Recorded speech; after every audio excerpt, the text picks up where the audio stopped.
is Julie Piasecki, and today I'll be doing the final presentation on self-assessments from the Management 351 class.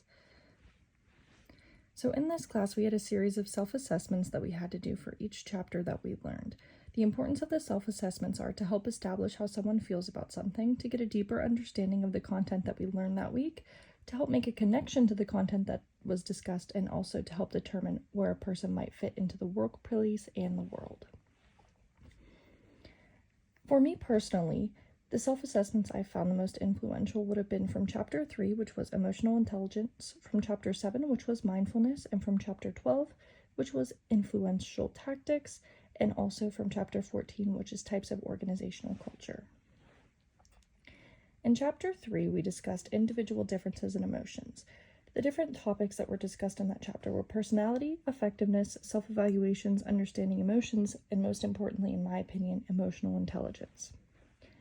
With emotional intelligence, we have the ability to monitor our own emotions and those of others, to discriminate among them, and to use this information to guide your thinking and actions. This is a quote from Angelo Kinnicky, who is the author of the textbook that we read. Kinnicky also goes on to determine that there are 4 different subsets or types of emotional intelligence that a person can focus on, and these are self-awareness, self-management, social awareness, and relationship management. To dive a little deeper, we'll talk about self-awareness, which is seeing your own emotions and understanding how they're going to make you do something or how they make you feel, an accurate self-assessment of the things that you are doing, and also your self-confidence and how you feel about yourself. We also have self-management. Self-management consists of emotional self-control, which is essentially a person's power to control any troublesome emotions that they may be feeling. There's transparency, which is basically just honesty and how trustworthy a person is. There's also adaptability, which Kinnicky explains as the flexibility to any kind of changing situation and overcoming obstacle that a person may see. There's also initiative, which is a person taking advantage of any opportunities that they may see and the things that life throws your way. And finally, we have optimism, which is being able to see the positive things in life no matter what else is going on. For social awareness, this was one of my favorite chapters because it focused a lot on empathy, and Kinnicky explains this as being the sensing of one's emotions, another person's emotions, and understanding their perspective and taking interest in their concerns. It also talks a little bit about organizational awareness, which is basically keeping up with any and all things that are going on within the organization. Finally, we're also going to be talking about meeting the needs of the people who use the company that you're in, and it's kind of just customer satisfaction and things like that. So in the Chapter 3 self-assessment, we surveyed a person's self-awareness, their self-management, their empathy, and their social skills. That was the 4 things that we were essentially graded on within the self-assessment. And how does this affect me personally? Well, I've always been a person who felt things more deeply than others. Things affected me more. I was always more emotional as a kid, and even as an adult. I felt my emotions more strongly than I've seen other people feel them, and I took things to heart very much more quickly than other people would. And I never understood what these feelings were until I got my results from the self-assessment chapter 3.4. After taking these self-assessments, everything started to kind of click more. I realized that the reason why I have always felt things more strongly has been because I had a high emotional intelligence, and specifically a high sense of empathy. So what am I going to do with this information? I'm going to continue to use my self-awareness and empathy. I believe it makes me a better person for the people around me. And now I know that the way that I feel is normal and it's actually beneficial. I know I can be more valuable in the workplace to the people that are around me. I can be there more for the people that are around me and be more supportive through the empathy that I'm able to show. And I'm also able to form more meaningful relationships with the people in the workplace. In Chapter 7, we began talking about positive organizational behavior. Positive organizational behavior consists of positivity, positive emotions, the strengths that you feel in the workplace, and organizational climates. But I think the most important section of this whole chapter would have been mindfulness. The American Psychological Association calls mindfulness the awareness of one's internal states and surroundings.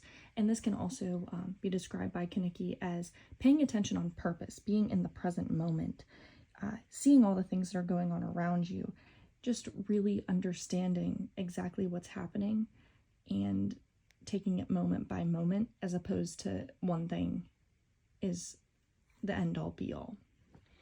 Now, how does this affect me? I've always felt I've had a high level of mindfulness. However, through taking the self-assessment, I realized that I need to pay more attention to the things that are going on around me.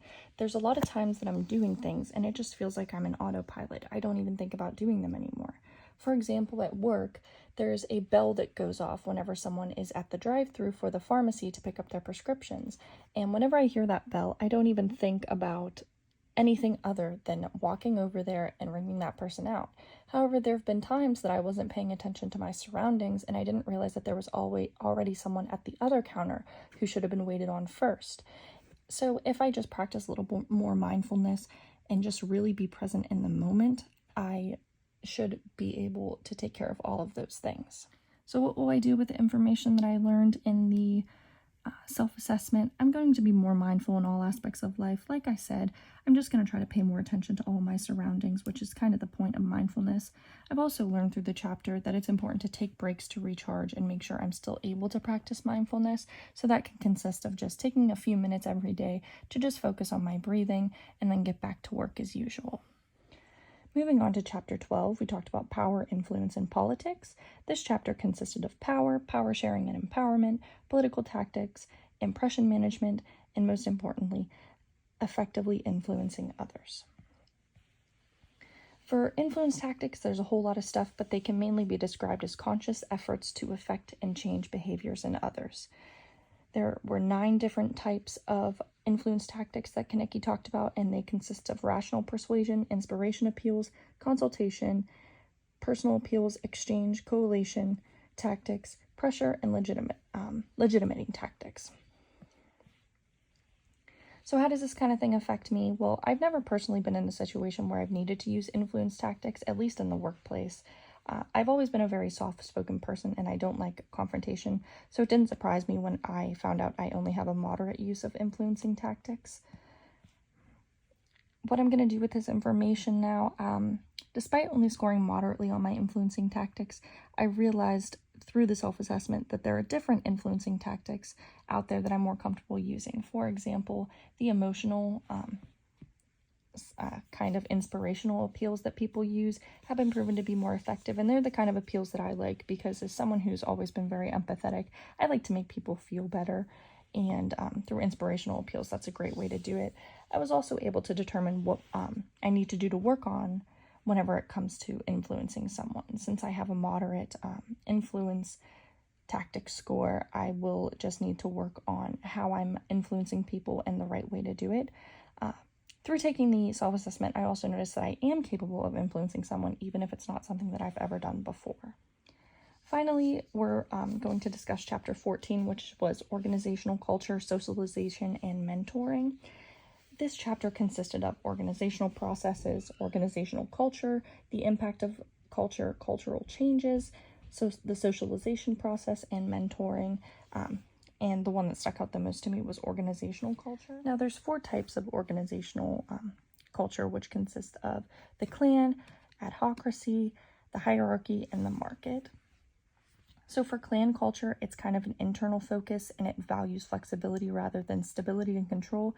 More of the family type organizations that you've seen. It's very employee focused. There's collaboration, there's trust, and there's a lot of support between everyone there. In adhocracy culture, it's an external focus with a value of flexibility on it. It really values creation, adaptability, creativity. Employees are able to take risks, they're able to think outside the box, and they can do experiments in the workplace. In the market culture, there's a strong external focus, and they value stability and control. They want to deliver results. They want to accomplish their goals that they have set out. They're focused on the external environment, and there's not too much focus on employee development and satisfaction. In the hierarchy culture, there's an internal focus, so it makes it more formalized and structured, and they value stability and control over flexibility. So they have reliable internal processes, they focus on efficiency, timeliness, quality, safety, and the reliability of their products and services. So how does this affect me? Before taking the self-assessment, I didn't really know what kind of company I wanted to work for. I haven't had much experience in company culture because I've really only worked in retail stores.